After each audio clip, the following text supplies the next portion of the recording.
میرے کہنے کی جسارت نہیں. میں آپ کو اتنا بتانا چاہوں گا کہ مجھ سے پہلے جو شخص تقریر کرنے آیا، یہ ایوارڈ اور یہ نام یعنی حرمت قلم ایوارڈ ایسے ہی لوگوں کے لیے ہے، ایسی ہی شخصیات کے لیے ہے.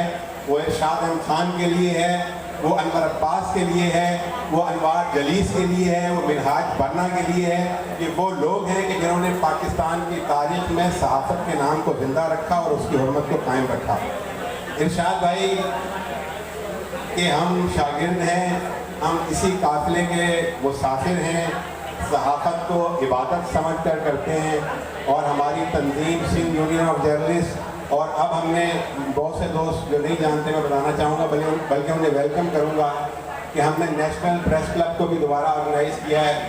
میں اس سال نائب صدر ہوں نیشنل پریس کلب کراچی کا، اور ارشاد بھائی ہمارے بانی ہیں، تو آپ لوگ وہاں تشریف لائیں.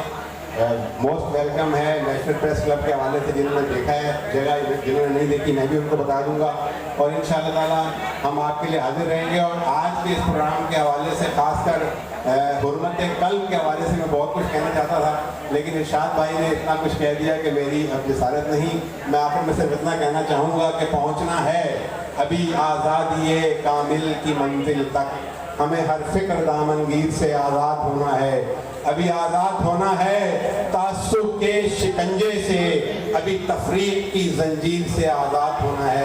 بہت شکریہ. بہت